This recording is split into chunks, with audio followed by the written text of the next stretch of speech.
Start. Okay, so let's go ahead and officially start. It's exactly 2 minutes after the hour.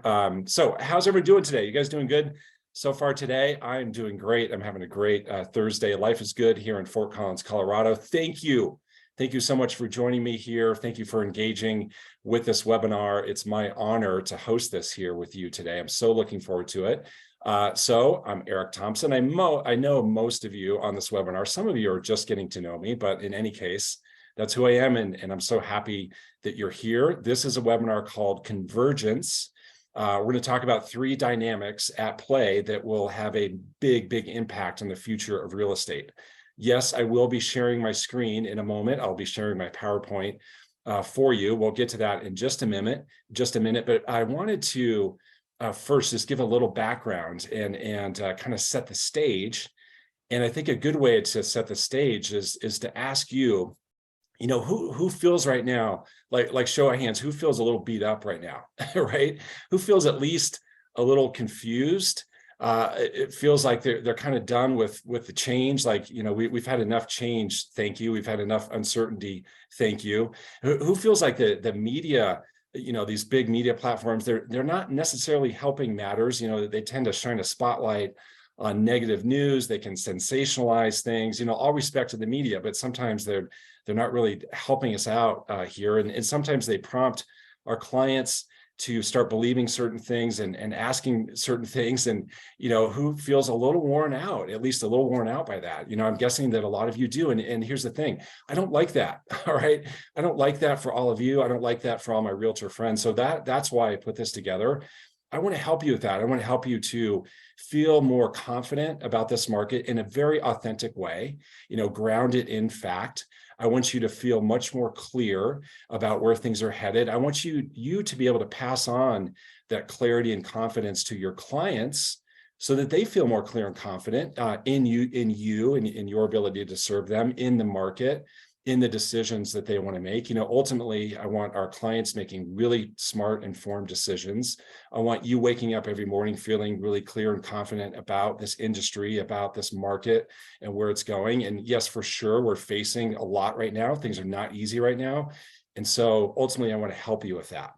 So a lot of you know me as the coach, as a real estate coach. So, you know, I wrote this book, The Real Estate Agent's Guide to Getting Your Act Together. So I believe I'm good at getting people's act together. I'm known as someone who helps people get their act together. I'm known as the coach, but you know what? I'm also known as someone who's good at looking at the numbers, all right, and making sense of the numbers, turning it into little nuggets that are distilled down that we can then pass along to their clients. I went to the University of Colorado where I majored in economics. So these things I'm about to show you, I'm like enamored by. I get really into it. I'm fascinated by these things. Here's the thing that inspired today's webinar. 2 weeks ago, I watched a presentation done by David Stevens. David Stevens was the CEO of the Mortgage Bankers Association. He was also a commissioner at FHA, the Federal Housing Authority. The guy knows a thing or two. All right. So he showed a lot of the things I'm going to show you today. But as I watched that presentation, I was thinking, this is great news. Number one, it's grounded in fact. Number two, this isn't just like hope and conjecture. And it caused me to want to go dig in deeper. So I dug in deeper over the last 2 weeks. And that's what triggered me to show you what I'm going to show you today. All right. So that's the background. That's how we got here. That's why I'm doing this, because I want to make you feel much more clear and confident about where the market is going so that you can do a better job of serving your clients and so that your clients feel even better. Okay, so here we go. This is Convergence. You are here. We are going to go. There are a lot of people who are here right now who are already a part of my mastermind. I have a mastermind called the 200K Mastermind. And those of you that are on here who are part of that mastermind, you're going to wonder about this. And so those of you in the membership, you're going to get the PowerPoint slides I'm going to show you. You'll get the transcript. So I'm having this recorded and transcribed. You'll get the transcript. You're going to get the white paper that I'm turning this into a white paper that then can be passed along to clients to, again, help them feel more clear, more confident. So I think that'll be a good resource for you. We're also doing a bonus training next week, next Wednesday, on this in the mastermind, because you're going to have lots of questions about this. We're going to talk about how to take this data, this info, and pass it along to clients. If you're curious about the mastermind, I'll tell you about it at the end. So make sure you stay till the end. If you want to participate in all these things, stay till the end. Okay, so here's the thing. Here's what you're getting hit with right now, right? These are just an example of the headlines that you're seeing right now. I asked you at the beginning, are you feeling a little bit beat up? You said yes. The news platform doesn't matter, right? I mean, look, America's housing dream is broken. Housing market in the United States headed for major slowdown. Home builders say they're on the edge of a steeper downturn as buyers pull back. We're getting hit with this. Our clients are getting hit with this. This is why you feel beat up. So I want to find a way to cut through this. Let's get through the fog. Let's get to the facts. Let's get to the data. Let's also be realistic, right? We're not like putting on rose-colored glasses. We're not pretending that things are all like unicorns and rainbows and everything's fantastic. But let's look at what's really happening. All right. Let's look for the truth. So here's the deal, guys. Here's the deal. The present market is challenging. I don't think I need to tell you that. There are some challenges today that we didn't see 6 months ago or a year ago, or even 3 months ago. The present market is challenging. There's no doubt about that. But you know what? The data doesn't lie. This data I'm going to show you, this research I'm going to show you, it does not lie. All right. There's truth here in the numbers. There's truth in the data.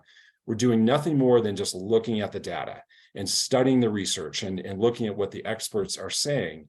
That's what today is about. And here's the thing. The future market, based on the data, based on the facts, the future market will be robust. All right. We need to know that. We need to believe that and see that, not believe in a make-believe way. We just need to really comprehend and understand the future market will be robust. Like real estate is going to be just fine. You are in the right place. You're in the right industry. It is when buyers make a decision to buy, they're making a very smart decision. I'm going to tell you why. It's because of these three things. So this is the convergence. When I talk about the convergence, it's the convergence of these three things. Rates, we know what they've done. Here's the deal. Rates are going down. Most experts believe sooner than you think, maybe even to a level lower than you might think. We're going to look at that. We're going to look at those predictions. We're going to look at the reasons why. Rates are going down. That's number one. Number two, inventory. Inventory and the issues we have around inventory and low inventory, it is systemic. It will not change for this foreseeable future. I'm going to show you the research and the reasons why on that, what the experts are saying about inventory. There is nothing like a glut of inventory at all that is coming our way in the foreseeable future. Will not happen. That's not necessarily good news for buyers. Understand that, especially people who struggle, with affordability. Understand that. But the thing is, it's a protection. It's an insulation on prices. The fact that inventory is so low and will remain low for the foreseeable future. That's number two. Number three, demographics. There is a demographic wave coming, specifically of millennials, that will impact the whole market. It is a big deal. When you see the numbers on this, it is a big deal. So you put these three things together, that is the convergence. Okay, so the research tells us, this is what you're going to see as we go through this together. Research tells us rates will go down. David Stevens, who I mentioned earlier, who was a big inspiration behind this, the ex-CEO of the Mortgage Bankers Association, commissioner at FHA, he says that rates are artificially high. I mean, that's a pretty bold statement, but we're going to look at why people believe, what's the research, what are the numbers behind the fact, behind the belief, behind knowing that rates will go down. Number two, low supply will persist. Again, it's systemic. Supply chain issues, labor shortage, material costs, red tape, all those things combining that will cause low supply to persist. Demographics will be a tailwind on the market. We have a lot of headwinds right now in the market. Their demographics, millennials specifically, it's going to be a tailwind. Right? That's what you're going to see. This is the research you're going to see today. So guys, this is about leadership right now. We have to understand that right now is a time to lead. It's a time for us to step up and lead, because leadership will not come from external sources. All right. It's not going to come from the media. All right. We know that.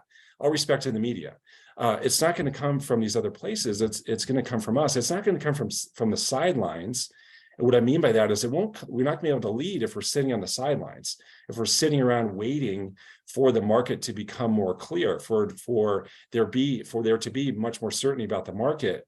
We have to go step into it, right? We have to be the ones acting and communicating this to our clients and understanding the facts, doing the research ourselves. Leadership comes from those who act, right? Who take on a voice of reason, take on a voice of clarity and certainty, who are the trusted source of information, right? Leadership comes from those who act. Let's look at this just to start. This is a warm-up.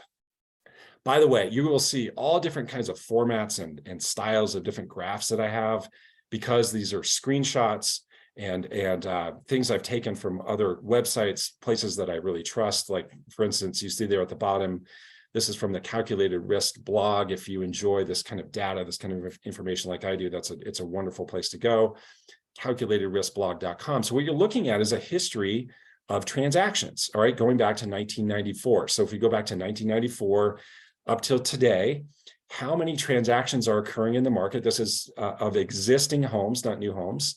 This is coming from NAR research, NAR data. Calculated Risk puts it together.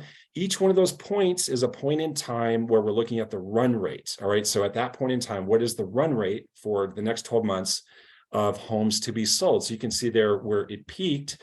It peaked there at a little over 7 million homes a year is where it peaked, just for instance, right? In early 2005. So the market, it's had its ups and its downs, right? So this is the Great Recession. This is the bubble bursting. This is what happened since then. This is COVID. This is another funny little dip. And then this is what we're experiencing right now. But here's the deal about this graph. Here's what I encourage you to see in this graph. What you see in this graph is the market cycle, markets bounce back. Do you see markets bouncing back? Like, for instance, right here after the Great Recession, for instance, right here in the spring of 2020, kind of early summer 2020, markets bounce back usually, and definitely when we look at recent history, faster than we think, faster than we can ever imagine them bouncing back.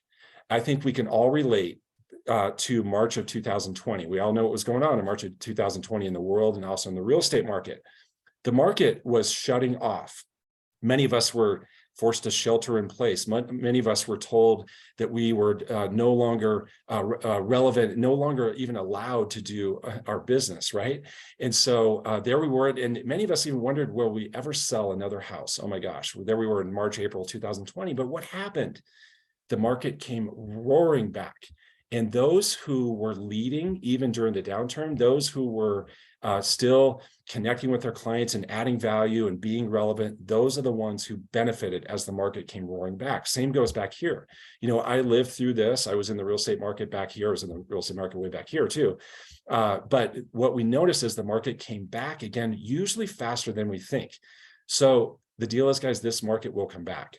And if history tells us it will come back even faster than we think. And so we need to be ready for that. That's why leadership right now is so important, so that you can benefit from the market turning around. And for sure, there is still value to be added today. There are transactions to help with today. There are clients who need our help with today. But just know, markets come back typically faster than we even think. This is very interesting. This is a graph coming from the Mortgage Bankers Association, got cut off a little bit there at the bottom. So what is this a history of? This is a history of, going back to 2002, mortgage volume originations. Okay, so I want you to first look at the orange line, the orange bars. The orange bars are refis. All right, so going back to 2002, so look at what the refi market has done.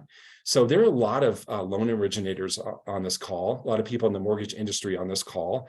So I have empathy for you. We have empathy for you, because based on what's going on with those orange lines, oh my gosh, that we feel your pain. All right, we don't like the fact that you're experiencing that. Your business has dropped so much because of the refi business has fallen off so much. The blue line is purchase business. Okay, so you can see the purchase business, the blue line cycling. By the way, the gray line is the total. What's kind of interesting about this as I look at it is 2020, 2021, especially when it comes to refis, don't they? I mean, you just see what an anomaly they were, right? It's almost like I'm a sports fan. I think about baseball, And there were years where home run records were set, but it turns out those guys were on steroids. So we had to put an asterisk on those years. I think we need to put an asterisk on 2020, 2021, because of what rates were doing, what happened in the market. Again, all of you in the mortgage business, we feel your pain. We don't mean to make light of this or make a joke of this at all. That's real. The change you're experiencing there is real. But isn't it interesting what an anomaly those were? Now let's focus on, you guys, the blue lines going forward into the future, the MBA's forecast. And what we see for purchase business, according to the MBA economist, is purchase volume will be at or higher than any other year in 20 years. All right, so if we look back here 20 years and they project out what they expect to happen going forward, only good things, right? Only growth in the purchase business. Now, of course, refis will stay low for the foreseeable future because of so many people refied recently. But look at what they expect going forward with purchase business. That, my friends, is good news. Okay, so now here we go. Let's dive into the convergence. Let's dive into these three things. We're going to start with rates. Of the three, we'll spend the most time on rates. There's the most data to look at as it relates to interest rates. Let's talk about rates. And I mentioned before, rates are going down. Why is that? David Stevens even said that rates today are artificially high. Why does he say that? Why does he think that? Why do people believe that rates are going down? What's interesting is that many of us sit here in the real estate industry and say, oh my gosh, when will rates ever go back down? Will rates ever be lower than the high sixes and sevens? When will that ever happen? Well, when we look at the data, when we look at the forecast, it's right here in front of us, black and white. And yes, I know these numbers are small. I'm going to blow this up in just a minute. But this is coming from the Mortgage Bankers Association. This is their economist forecast. This is one forecast like this. There are many others out there like this. This is just one. You can see they track all kinds of things, right? How many transactions, mortgage originations, etc. But obviously, they're also making predictions, forecast on interest rates. So let's take a closer look at that, my friends. Look what they predict. So what are you looking at? Right here is 2022. That's why this gray line is here. So here we are living in the fourth quarter of 2022. This line is where it becomes 2023. These are the 4 quarters of 2023, Q1, Q2, Q3, Q4. It's right here, black and white, right in front of us. Look what they say.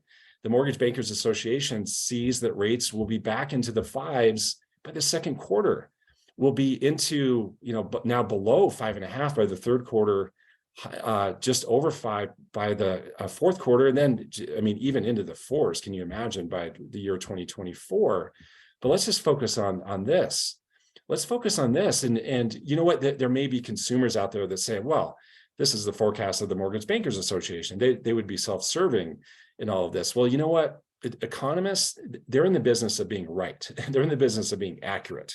And so these are smart people making this forecast. So they are saying here, this is one expert's take on where rates are going into the 5s. Imagine right now, your buyers, your sphere of influence. Imagine being back in an environment where rates are in the 5s. What would that be like? That would be amazing, right? There would be much more demand, much more activity. Well, according to this is happening, right? This is around the corner. This will be here faster than we think. So we need to switch out of this mode of when will this ever change, when we'll never get back into more reasonable rates, even though rates, you can make the argument today, rates are actually a good value, but they'll be back in the 5s by the second quarter of next year, according to experts. So why do they think that? All right, so this is where this gets interesting. Let's look at why they think that. Many of you already know, you've already been taught about the correlation between the 10-year treasury and a 30-year mortgage. You already know that there is a direct correlation between the 10-year and the 30-year, where there's an indirect correlation between the Fed funds rate and the 30-year, right? So the Fed funds rate is the one that gets all the publicity, all the press, especially now, the Fed's meeting. What are they going to do with rates? Well, they're talking about the Fed funds rate. But what directly correlates to the 30-year mortgage is the 10-year treasury. Look at the blue line on this graph, right? I want you to go all in, put all your focus on the blue line on this graph. Where do we go back to? We go back to the year 2000. So the blue line is looking at the spread between the 10-year and the 30-year, right? So between the 10-year treasury and the 30-year mortgage. What's the gap? What's the difference? Yes, they correlate, they track, but there's always a spread between the two. So you can see, going back to the year 2000, let's go all the way up to the bubble bursting. Where was it? Well, it was kind of between 1.5 and a little bit over 2, right? Just kind of bouncing along.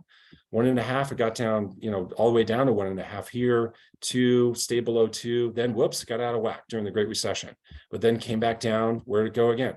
Between 1.5 and 2. I mean, many years in a row, just bouncing right along. See the blue line? Between 1.5 and 2. Then what? Well, what happened was COVID got things out of whack. The gray lines are recessions, by the way. And then look at what's happened recently. We are way out of whack. So while the 50-year average, you guys, big deal, 50-year average spread is 1.7%. Today, it's closer to 3. Okay, now let's look at that closer. Interest rates, the average spread, again, between the 10-year and the 30-year is 1.7%. Today's 30-year, 6.58%. Today's 10-year, 3.71%. What's that spread? 2.87. So it's 1.17% higher than where it should be. The rates it's out of whack, right? It's out of whack. So that is the thing that jumps off the page of economists when they look at their prediction of interest rates and where rates are going. And the reason why things get out of whack is that the economy is out of whack, right? Inflation, Fed trying to adjust. So things can get out of balance temporarily, but markets always seek balance over time. Markets always seek balance over time. So what economists predict, what experts predict, is that rates, in terms of the spread between the 10-year and the 30-year, will go back to a more normal differentiation, and be back close to this 1.7%. So that's why they see rates being around 1 to 1.25% less than where they are now. It's because of this specifically. All right, let's keep going. Let's keep going with rates. Let's think about this metaphor of a pendulum. All right, so that's a pendulum that you're looking at. What do pendulums do? Pendulums swing back and forth, right? So they swing up to this apex, and then they start back the other way and they swing up to this other apex. Well, you know what else does that? Not just a pendulum, a market, an economy, right? Economies swing back and forth, just like a pendulum swings back and forth. So let's look at that. Let's look at that pendulum swinging. So what you're looking at now is the Fed funds rate. Okay, so this is the rate that gets all the attention, all the press, especially recently. When the Fed's going to meet, they're going to talk about what they're going to do with the Fed funds rate, and this is what they're using to try to throw the brakes on the economy because they're worried about inflation. Well, what does an economy do? It swings back and forth just like a pendulum. So when it swings far too high, we get inflation, right? So it reaches that apex, it gets overheated. What does the Fed have to do? What they have to do is throw on the brakes. What's their only tool to do that? The only tool to do that is the Fed funds rate. So they amp up the Fed funds rate, increase that rate. What does that do? That slows down the economy. The economy slows down. Usually it slows it down and then kicks it into a recession. What does the Fed do then? They have to lower rates to jumpstart the economy. Those gray lines on this graph are recessions. So look what happens leading up to a recession. The Fed funds rate goes up. So look right here in the early 2000s. Economy getting heated up. Fed starts to throw on the brakes, putting up the Fed funds rate. Recession. Recession occurs. We got to get the rates back down. Jumpstart the economy. Economy takes off again. Well, now we got to amp up the rates. Slow things down. Recession, down they go again. Do you see the pendulum? It's just swinging back and forth. Now this little gray bar here is a small one. That's the COVID recession. But look, rates were on the rise before then because the economy was really heating up. But this recession comes along. We got to get rates back down, and now economy gets heated up. What are they doing? They're raising rates. So what's going to happen? Recession. What's going to happen? Fed is going to have to pull the rates down. I mean, back and forth we go. So there's an indirect correlation between the Fed funds rate and the 30-year rate. But what we know, guys, is that markets swing back and forth like a pendulum, and we're just going through one. We're heading toward an apex of that pendulum. What's going to happen if things happen like they have always happened? Rates have got to come down to get the economy going again, and back and forth we go. Okay, so that's another reason why experts believe we see that rates will go down. We just need to put it in context, right? Put it in the overall bigger context. Okay, so now let's talk about inventory. Inventory is the second dynamic. I told you there was 3 dynamics causing the convergence. Inventory is the second one. So let's look at inventory. Now, what we already know, because we've lived it, is that inventory is low. All right, we know what it's like, especially 2 years ago, to try to show a buyer property. There's isn't much to show them. Well, you know what? Even though inventory is coming up recently, it's still incredibly low when you look historically. So you guys look at this. This goes all the way back to 1980, so 42 years. And this is a look at how many properties are available for sale at that given time. Do you see that right now, even though inventory has come up off the bottom, right? So we've seen this happen, right? So this inventory has come up off this bottom.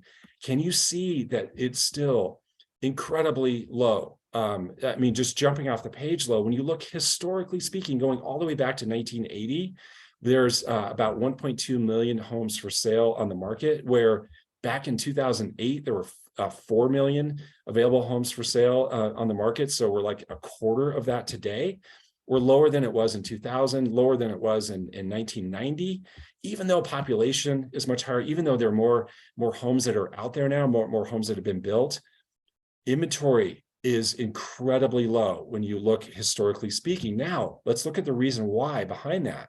The reason why is housing starts, right? So this is going back to 1960. So now this is 62 years of data. Since 1960, how many new housing starts occurred?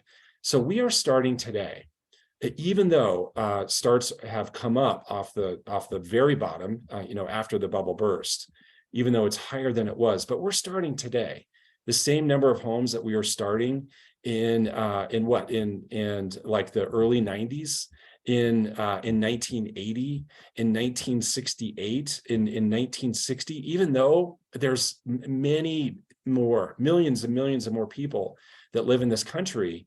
Relatively speaking, look how few homes that we're starting. So what happened was the bubble burst back here, right? So it just sent builders in a tailspin. Many builders went out of business. Many people in the construction industry left the industry. So building had to cut back after the bubble burst. And since then, home builders have been struggling to try to get starts back to anything like normal, anywhere close to the demand that we need. So that's when you look at this and the fact that it's so far behind, and we spent all this time right here, so far behind new home starts in terms of what we needed for the demand and needed for the population. That's why we are undersupplied today to the tune of 3.8 million homes. So this comes from Freddie Mac. This is their most recent study on this. I know it's 2 years old, but this is their most recent study. Many people think it's even higher now, but they say, based on their research, we have a U.S. housing supply deficit of 3.8 million units. Look at this article written by this gentleman, Jeffrey Hayward. He's the executive vice president of Freddie Mac and also their chief administrative officer. Look at the title of this article. He says, U.S. housing shortage, everything, everywhere, all at once. So the point he's making in this article, it's all these forces that I mentioned before that are causing this systemic undersupply of properties all across the country. So he too mentions the 3.8 million shortage in this article. He says, if you look at the highlighted sentence, look at that, fewer new homes were built in the 10 years ended 2018 than any decade since the 1960s. Fewer new homes were built in the 10-year ended 2018 than in any other decade since the 1960s. So when he says everything everywhere all at once, it's all of those dynamics that are causing a housing shortage today. So supply chain issues, material shortages, material cost, labor shortages, labor cost, red tape, just difficulty getting new communities approved, water taps, building permits, right? All the things that we know about that cause us headwind for builders to be able to keep up and to be able to meet the demand. And now think about what's happening. What's happening again is that builders are pulling back, as they should. It makes all the sense in the world that they need to. They can't risk their business and build all kinds of spec homes right now. They have to pull back. Many of these builders answer to shareholders, so they can't be taking big risks right now, but it will set us back once again because we know the market will come back. And meanwhile, we would have had several months in a row of builders pulling way back again. So here's the point about inventory. Inventory is low. It's incredibly low, historically speaking. It will not change in the near future if you believe in these experts. So what does that mean? What that means is there will be an undersupply. What does that mean for prices?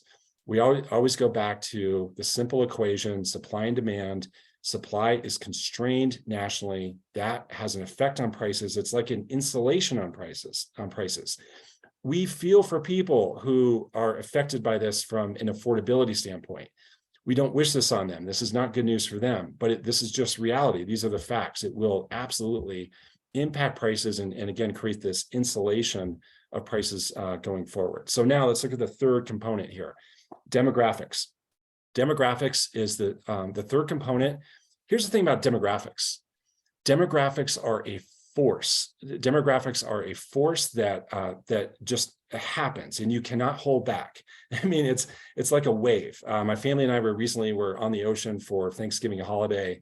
And I think about this when I'm on the ocean, a wave coming, you're not going to stop that wave. That wave is coming in. There is a wave of people, specifically millennials, that will have a massive impact on the market. Okay, so before we look at that wave, let's understand this in context, all right? So let's look at population.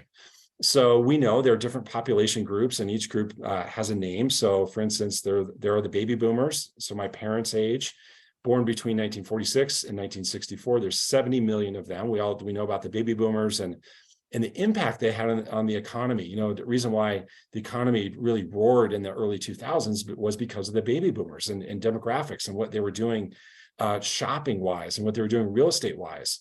They had a huge impact on the economy because there were so many of them. It was a wave. And then we have Gen X. So that's my generation. So I was born 1970. So there are fewer Gen Xers than baby boomers. All right. So Gen X born between 65 and 80. But now along come the millennials. And you already know about the fact that millennials are the largest generation ever, more than the baby boomers. So they're born between 81 and 96. Kind of interesting. I think a lot of us think of millennials as those kids, those young people. Well, the oldest millennials now are 41. So they're not little kids anymore, 72 million of them. And then Gen Z, that's my kids' age, or Gen Z. So 69 million of them, they're born between 1997 and 2012. So now let's look at this wave that I mentioned. Let's look at the wave, and now we're going to think about what this is going to mean for real estate. So what you need to know as you start to look at this graph is that the median age of a first-time buyer is 34. Okay, the median age of a first-time buyer is 34 years old. And this is a snapshot of 2022. So each one of these individual lines is a cohort, okay? And so each of the colors represent a certain segment of the population of the demographic, right? So here are the baby boomers green, here's my generation yellow, here are those millennials in red, and then my kids' generation right here in this purple. But what is fascinating and what we need to know as it relates to real estate is as we look at this graph and as we look at the increase in the number of people who will be hitting home buying age over the next several years in a row, okay? So right now in 2022, I mentioned that the median age of a first-time buyer is 34. So that's basically, we're sitting right here. So what's going to happen over the next several years as we start marching along through time? What's going to happen is that more and more and more and more millennials will hit that first-time buying age. Now, you may be thinking, well, yeah, but can they afford it? What about all the affordability issues? Well, you know what? Two things. Millennials are the most educated population ever. They also have grandparents that are out here as baby boomers who have a lot of equity in their home, have a lot of wealth. So a dynamic that's happening is that a lot of these baby boomers are helping this generation to buy. But the key dynamic here is that all these people will be hitting that median first-time homebuyer age year after year after year in a row, even when the trend here starts to go down. These lines here, understand, they're still higher than we've seen recently. They're higher. Do you see these lines here? They're higher than they have been for a long time, maybe ever. So we're going to see more people hitting that first-time buyer age than we've seen in a long, long time. So the way to think about this is like a ladder. right? So think of this ladder. So there's going to be this wave of people reaching that first rung on the ladder, buying their first property. Well, what does that mean? That means that now there's demand for that person at the first rung on the ladder to then move up. And now that person can move up and move up and move up. And also what happens is that the people at the very top, they may want to move down, right? Because of all this activity happening on this metaphorical ladder, so to speak. You guys, this is a wave that's coming. You can't stop this wave. Demographics are demographics. It's like, the way I think about it too, it's like trying to argue with gravity. You know, you're not going to argue with gravity. Gravity is going to have the ultimate say in the matter. Demographics have the ultimate say. Demographics are a wave. They will absolutely have an impact. So again, the research tells us rates will go down. Low supply will persist. Demographics will be a tailwind. So here's the question I have for you. Here's the question. What would you do? Okay, what would you do if you knew this to be true? What would you do now that you see that this is true? What would you do? All right, so I would hope, number one, you become more confident, more clear about the market. I hope, number one, in a very authentic way, you now can sit up straighter and have a better bounce in your step when it comes to this industry and where we're going into the future. I would hope, too, that you can pass along this confidence and this clarity to your buyers. I mean, think about the opportunity right now for buyers. Let's say over the next quarter, as demand will continue to be low, but now that we know where the market's going, doesn't it create an incredible opportunity right now for buyers to take advantage of this? You know, I do think one thing that's kind of cliche right now is the buy the house, date the rate, right? Buy the house, date the interest rate, but that's true. I mean, there's a lot of merit to that. Knowing where the demand is today, where it could be versus where it could be 9 months from now, and looking at where rates are today, where they could be a year from now, right? There's an opportunity right now for someone to buy and refinance here in the near future. So what would you do? I really want you to think about, what is it you would do now that you know this is true? And we start to tell ourselves these seemingly true things about the market and where things are going. But I hope now this has shown you the truth. All right. So I mentioned earlier, you guys need to know about this. I mentioned earlier, I have the 200K Mastermind, where I teach people how to think and act like a person who reaches their income goal. So you may want to join this. All right. So the website is right there at the bottom in the corner. You may want to join this for a lot of reasons, one of which about this presentation, because when you're in the mastermind, when you join, you get the PowerPoint slides. All right. So you get those PowerPoint slides, you get the transcript from today, you get the white paper I'm writing. So I'm turning this into a white paper that you can pass along to clients to help them see. We'll have a lot of these visuals in here. We'll have an explanation of them. This will be an asset to really help you out with your clients, to give them some clarity about this, give them some confidence about making a decision today and not putting things off. Plus, we're doing a bonus training next Wednesday inside the mastermind. This training is going to be awesome because we'll do Q&A. We're just going to open it up. People fire questions at me. We're going to look back at the PowerPoint, go through this, look at this information, think about how we can pass it along to clients. We're doing that next Wednesday. So if you're thinking about joining this, that's a reason to join in the near future, so you can take part in that bonus training we're doing inside the mastermind. So again, you see the website URL there at the bottom. But bottom line, what I say about this mastermind, if you have a sphere and a work ethic, you can earn 200,000. Right now, a lot of you are setting goals, you're making your plan for next year. And a lot of you have a goal around 200,000. A lot of you want to exceed that. You can do that. I know that based on all the people I work with, all the people I coach. If you have a sphere and a work ethic, you can earn 200,000. So you give me 2 hours a month in this mastermind, I will teach you how to think and act like someone who reaches that goal, right? Give me 2 hours a month. I'll teach you how to think and act like someone who reaches that goal, right? You set your goal for next year. You have high aspirations. You're like, how can I even do this in this market? I want to make it happen. I want to help people out.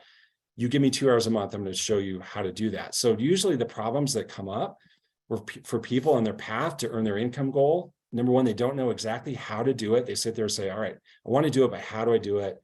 Or they get pulled off track along the way, right? So either they don't know how, or they get pulled off track along the way. Can you relate, right? Have you ever wanted to do something, but you didn't know exactly how? Have you ever tried to stay on track of a goal, but got pulled off track? So what I do in the mastermind, what the mastermind is all about, is solving those two things. So I'm going to solve I don't know how by showing you how, right? I'm going to give you a firsthand look at what's working. I'm going to show you exactly what's working. Sometimes it's an interview with someone who's doing it, so you can see exactly what they're doing, hear exactly about what they're doing, so you can just copy them. You can emulate them. You'll be inspired by what they're doing. Like, oh my gosh, if they're doing it, I can do that. I can so do that. That's a great idea. I can do that too. I'm going to copy that. I'm going to do it. And then you're going to have me to keep you on track in the mastermind. I'm good at keeping people on track. We're going to keep people on track. Again, that website's down there at the bottom if you want to join. So this is what we do. So we do motivational mindset webinars every Monday morning. So you kick off the week, high positive energy. I interview successful agents. You can just copy what they're doing. I give you a swipe file of marketing. So you have that like easily accessed from your computer. Go in, look at exact examples of what others are doing. You can swipe that. They give permission for you to swipe that. We do challenges and contests to make it fun. We have a fun one coming up in December. We have a fun one coming up in January just to keep momentum, make this a game. And then we also do skill building webinars so you feel really confident, prepared about this market. All right. So here's the thing. It's super, super affordable. I believe it's $87 a month, right? So $87 a month. There's no long-term commitment. You stay as long as you want. You just join, you get in, you have access to all these things. There's a zero risk signature guarantee. All that means is you just send me an email that says, hey, Eric, I think I'm good. I'm out. I'm not on my path to hit my goal, or something else came up. No problem. We canceled. You're done. But you just stay as long as you want. $87 a month. By the way, it's 1/200th of 200,000 a year. That's how we came up with the price. So my mission is to give a 200x return on this investment. All right. So the other thing I'll do when you guys sign up, if you guys sign up by the end of the day tomorrow, I'm going to send you this book. This is my brand new book, The Avenger's Guide to Earning $200,000 per year in real estate. Brand new book I wrote just for my members. I'll get that in the mail to you. I'll send it to your house. You will love this. This is the playbook on how to do it. All right. So you're wondering, well, how do I do it? I wrote it. Okay. It's all in here, right? This is the playbook on how to do it. Right. So that's a reason why you want to get signed up. Again, you get all these things that relevant to today: the PowerPoint slides, the transcript, the white paper, the bonus training that we're doing on the 7th of next week. You guys, that is today's presentation. I hope you guys, I hope that this was helpful to you. I hope you got a lot from it. I hope, again, you got clarity, you have confidence, you got a bounce in your step in an authentic way. I'm so not into fake it till you make it. I'm not into let's just put on the rose-colored glasses. I'm into let's look at the facts. All right. Let's look at what's really happening. Let's look at what the numbers tell us. Let's dig into what experts have to say about this market and where they think it's going. And let's understand that. Let's cut through the fog of what sensationalized media headlines may tell us, those kind of things. Like, let's just get to the truth. All right. I love a lot of comments rolling in right now. I appreciate all of those. You are so welcome. Lots of nice thank yous that are coming in. Yeah, so the Q&A is going to happen inside of the mastermind that we're going to do next week. We're just going to open it up, do some live Q&A about all this, and that will be awesome. You guys get signed up. Go ahead and sign up for my mastermind. Like, people love it. You'll also see when you go to that website, you'll see everyone's testimonials. You'll see a lot of other people and what their experience has been, how they've enjoyed it, what they've gotten out of it. So go look at that firsthand. It'd be awesome to have you in there. The second you get signed up, I'll get the book in the mail to you. You get to participate in what we're doing next week, really launch you into the new year. I so want to increase the odds of you guys hitting your goals next year. That's what this mastermind is all about. And that's what I have. So looks like we're exactly on time.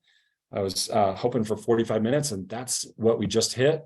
So you guys know how to find me. You know how to reach out to me. Trying to talk and read at the same time, and reading all the nice thank yous. So reach out if you have questions about the mastermind. Happy to help you, but go ahead and get in. Again, there's no risk. I mean, what you could do, like, you join, you get all the stuff I just mentioned. You get the book, you get the PowerPoint, white paper, and then for some crazy reason you decide you want out. Well, then you can keep all that stuff. Like, no risk at all. So go ahead and get signed up. EricT200k.com is the website. Sign up right away, and I'll get you this book in the mail, right? I got a bunch of these I'm ready to send out. So you guys go do good things. Go help your clients. Go do great work. Appreciate all of you. Have an amazing day. Thank you so much for being here today. And we'll see everyone really soon. Take care.